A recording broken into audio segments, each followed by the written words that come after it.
August 15th, 2026, Dallas, Texas. David Kern stands at a self-checkout terminal, holding a gallon of milk. In his pocket, a crisp $100 bill, a gift from his grandfather, real paper, real money. He feeds it into the machine. The bill spits back out. A red light flashes. Cash payments no longer supported. Please use your verified digital ID wallet. David looks around. Everyone else is tapping their phones, moving through the system, frictionless, obedient, but David can't move because 55 years ago, on this exact day, his grandfather Robert Kern sat in a living room in Ohio and watched President Richard Nixon tell the world that the dollar was no longer backed by gold. I have directed Secretary Connolly to suspend temporarily the convertibility of the dollar into gold. That night in 1971, the ground beneath the middle class began to shift. Today, standing at this terminal, David realizes the shift is complete. The trap has closed. Chapter 1. They call it progress. Financial inclusion, efficiency, safety. Central bank digital currencies, CBDCs, are being rolled out across the globe as the next evolution of money. Faster transactions, lower costs, no more dirty cash. The Federal Reserve launched FedNow in July 2023. The European Central Bank is piloting the digital euro. China's digital yuan has been live since 2020, with over 260 million wallets activated. The narrative is simple. This is inevitable. This is modern. This is safe. But let's look at what they're not telling you. Chapter 2. David is a freelancer. He earns his digital dollars honestly. But in 2026, he doesn't own them. He has a balance in a government-controlled ledger. This is programmable money. One Tuesday morning, David receives a notification. Economic stimulus pulse. $500 credited to your account. Must be spent on essential goods within 21 days or funds will expire. In the fiat era of 1971, inflation ate your savings slowly, a hidden tax. In the CBDC era of 2026, the government can simply set an expiration date on your wealth. Your labor is no longer a store of value. It is a ticking clock, but it goes deeper. David wants to buy a steak for dinner. He taps his wallet. The transaction is declined, not because he lacks funds, but because his personal carbon quota for the month has been exceeded. The system knows exactly what he buys, where he buys it, the social cost of his choices.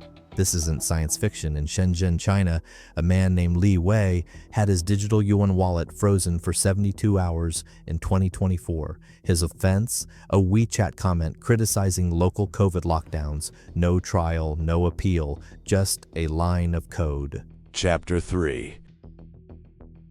To understand how we got here, you need to see the architecture of the trap. 1971, the Nixon Shock. The dollar is severed from gold. Governments can now print without limit. The temporary suspension lasts 55 years. 2008, the Great Financial Crisis. Lehman Brothers collapses. The Fed launches quantitative easing, $4.5 trillion printed in 6 years. The precedent is set. When the system breaks, print. 2020, the COVID stimulus, $5 trillion in emergency spending. Inflation spikes to 9.1% by 2022. The highest in 40 years. The debt clock hits $34 trillion. 2023, FedNow launches. The Federal Reserve rolls out instant payment infrastructure. The foundation for a digital dollar is laid. Few notice. 2025, pilot programs. Begin 3 states, California, New York, Florida, launch digital dollar pilots. Participation is voluntary for now. 2026, the retail mandate. Major retailers begin phasing out cash. Security concerns, operational efficiency. The language is soft. The result is absolute. David Kern stands at that terminal because the system has reached its mathematical limit. You cannot pay back $34 trillion with currency that loses value every second. The only way to keep the pyramid standing is total granular control over every dollar in existence. Chapter 4. But the government has a story too, and it sounds reasonable. Argument number 1, fighting crime. CBDCs will eliminate money laundering, tax evasion, and terrorist financing. The UN estimates $2 trillion is laundered globally each year. Cash is the tool of criminals. Digital money is transparent. Argument number 2, financial inclusion. 1.7 billion people worldwide lack access to banking. CBDCs will bring them into the system. Argument number 3, efficiency. Why wait 3 days for a bank transfer when you can send money instantly? These arguments sound good, but here's what they don't say. Transparency is a two-way mirror. They see everything you do. You see nothing they do. Financial inclusion means mandatory participation. You're not being invited into the system. You're being locked inside it. And efficiency. Efficiency for whom?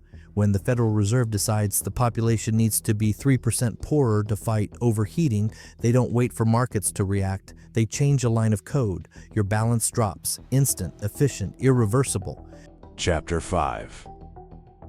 This is not a local experiment. This is a coordinated global architecture. China, digital yuan integrated with social credit scores. Spend on unapproved goods, your transit pass stops working. Europe, digital euro framed as monetary sovereignty against the dollar. The irony, it's the same cage, different flag. United States, FedNow infrastructure operational, retail adoption accelerating, the trapdoor is being prepped, the ghost of Richard Nixon is smiling. In 1971, he gave the government the power to print. In 2026, the new technocrats are giving the government the power to dictate. David Kern walks out of the grocery store without his milk. He looks at that $100 bill, the one his grandfather gave him. To the machine, it's just paper. To the system, it's a relic. But to David, it's a reminder of a time when money was a private matter between two people, not a permission slip from the state. Conclusion. Robert Kern couldn't stop the Nixon shock. He was a victim of a system he didn't fully understand until it was too late. But he did one thing right. In 1972, Robert bought gold at $35 an ounce. His friends laughed. The government said it's worthless now. Today, that gold is worth $2,400 an ounce, a 6,757% return. Robert didn't trust the new rules, so he played a different game. David has a choice his grandfather didn't. Bitcoin, a decentralized network that no president can shut down with a speech. No central bank can program, no bureaucrat can expire, but the window is closing. Before the digital window shuts completely, you have to decide where you stand. Do you rely on a programmable coupon that can be turned off at the flick of a switch, or do you move toward real assets? Gold, silver, Bitcoin, land, things that exist outside the central bank's server rooms. The year 1971 taught us that government promises are illusions. The year 2026 will teach us that digital convenience is a cage. What is your plan?